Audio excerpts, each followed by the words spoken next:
O método dos multiplicadores de Lagrange é um método muito poderoso para encontrar máximos e mínimos em um conjunto que é especificado implicitamente por uma ou mais funções.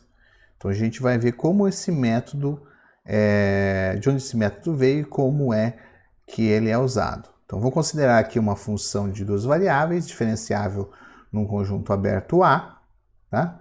E vou definir um conjunto B, que são os pontos de A, tais que a função que define o conjunto se anula nesse ponto. Então, o conjunto D é dado implicitamente por essa função aqui. Por exemplo, a gente pode pensar,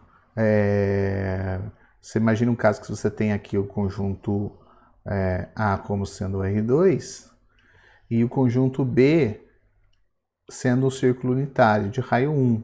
Então você pode tomar G como sendo simplesmente x ao quadrado mais y ao quadrado menos 1. Tá? Com isso você vai definir o conjunto B que está restrito àquele círculo unitário. Observe que uma é a função que me interessa maximizar ou minimizar, encontrar o máximo ou o mínimo. Outra é a função que define o conjunto onde eu vou procurar esse máximo e esse mínimo. Então, f é a função que vai me dar o máximo ou o mínimo e g é o conjunto que descreve o conjunto B associado. Então, normalmente a gente vai dizer é f restrita ao conjunto B ou é f restrita a g de xy igual a 0, significando aí a mesma coisa. Para que a gente possa trabalhar com isso, a gente precisa que a função g seja de classe C1, tá? E que o gradiente dela não se anule em nenhum ponto desse meu conjunto B. Tá? Então a gente vai tentar localizar os extremantes locais de f restrita a esse conjunto B.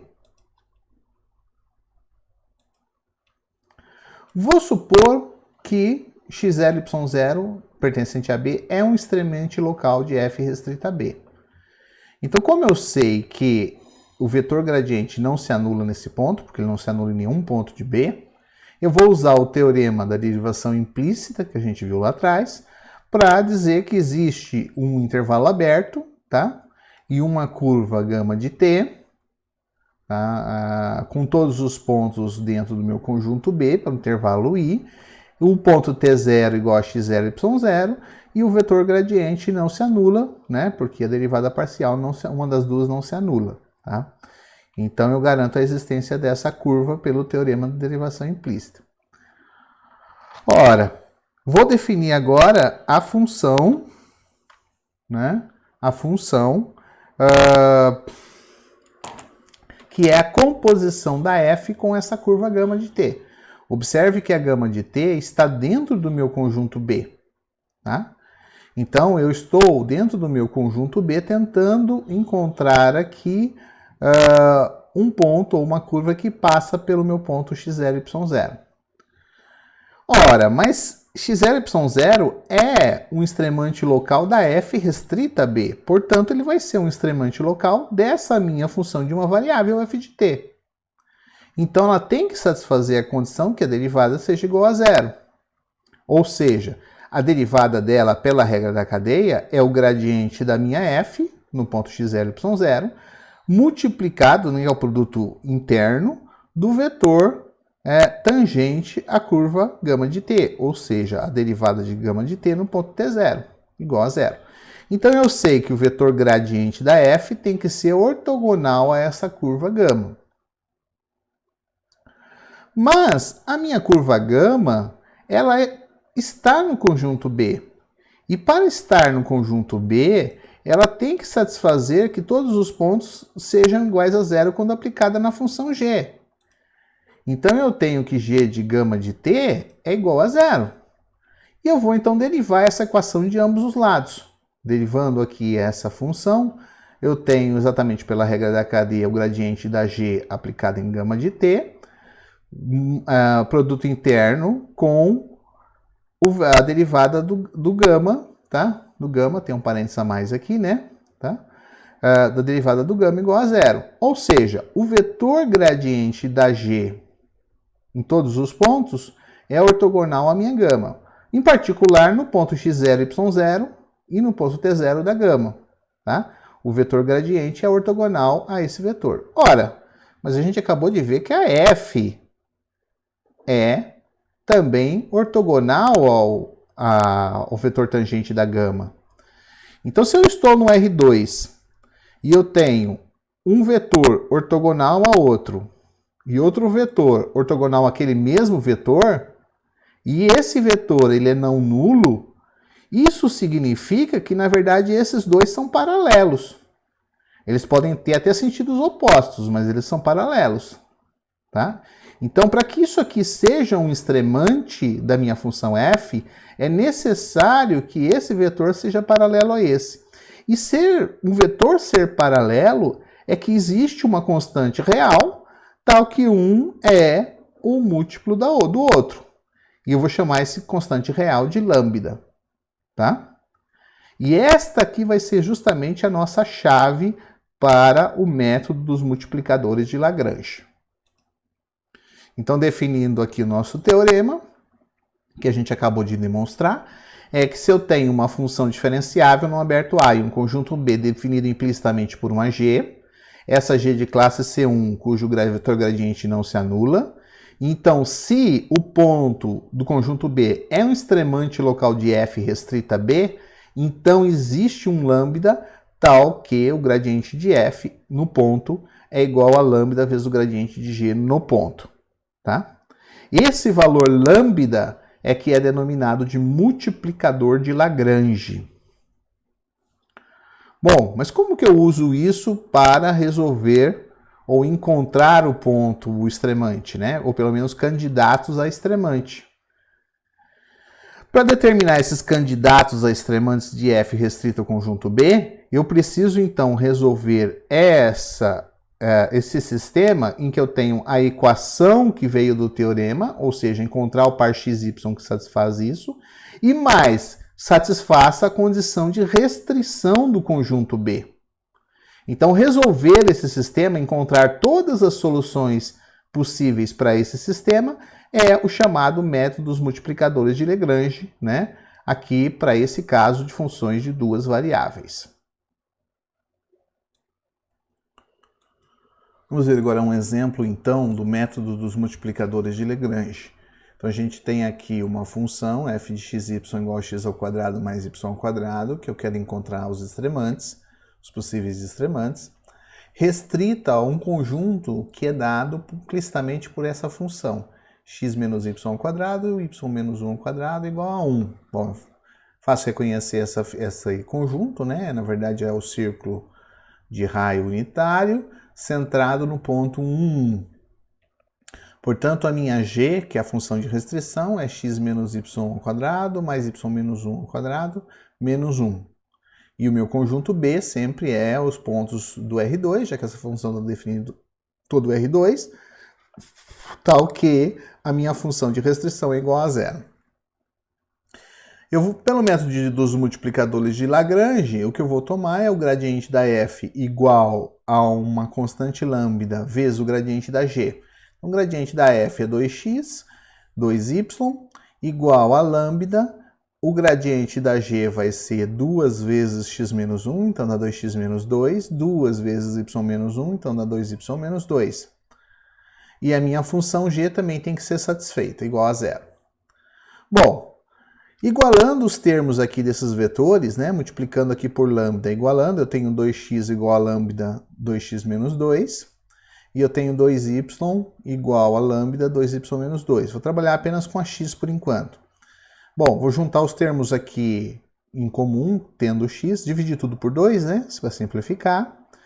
E agora aqui eu posso subtrair de ambos os lados o x, então vai ficar lambda menos 1 que multiplica x, igual, bom, tem o menos lambda, posso somar de ambos os lados o lambda, então fica igual a lambda. Portanto, o meu x é igual a lambda sobre lambda menos 1, desde que o lambda seja diferente de 1. E é verdade, né? Porque se ele tem que satisfazer essa condição, se o lambda for 1, eu tenho que menos 2 tem que ser igual a zero, que não é possível, né?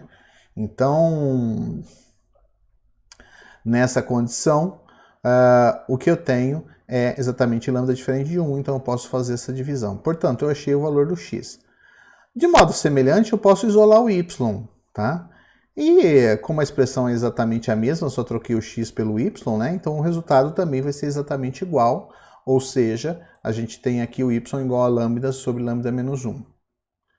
Mas x e y precisam satisfazer a função g. Então eu vou encontrar esse x e y que eu encontrei e vou substituir na função g.